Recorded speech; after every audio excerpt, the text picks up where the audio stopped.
Operation లేకుండా piles తగ్గుతాయా? మల విసర్జన సమయంలో తీవ్రమైన నొప్పి, రక్తస్రావం కావడం వంటి సమస్యలతో చాలా మంది బాధపడుతూ ఉంటారు. దీనికి కారణం మొలలు. మారుతున్న ఆహారపు అలవాట్లు, జీవనశైలి వల్ల ఈ సమస్యతో చాలా మంది బాధపడుతున్నారు.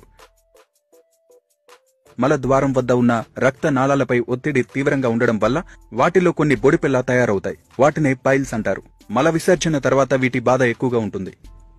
లక్షణాలు: తీవ్రమైన నొప్పి, మంట, దురద ఉండి సూదులతో గుచ్చినట్లుగా అనిపిస్తుంది. ఒకచోట కూర్చోలేరు, నిలబడలేరు. రకాలు: ఇందులో ఇంటర్నల్ పైల్స్, ఎక్స్టర్నల్ పైల్స్ అని 2 రకాలుంటాయి. ఇంటర్నల్ పైల్స్ మల విసర్జన మార్గంలోనే ఉంటాయి.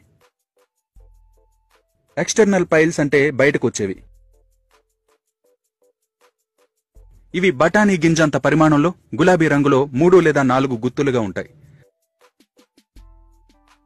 కారణాలు: మలబద్ధకం, తగినంత నీళ్లు తాగకపోవడం, పొత్తి కడుపు ఎక్కువ కాలం ఒత్తిడికి గురికావడం, గర్భం ధరించిన స్త్రీలు కొందరు పైల్స్ బారిన పడుతుంటారు, మాంసాహారం ఎక్కువగా తీసుకోవడం, ఎక్కువ సమయం పాటు నిలబడి ఉండడం, మద్యం, హెపటైటిస్ వల్ల కాలేయం దెబ్బతిన్న వాళ్లలో కూడా పైల్స్ వచ్చే అవకాశాలుంటాయి.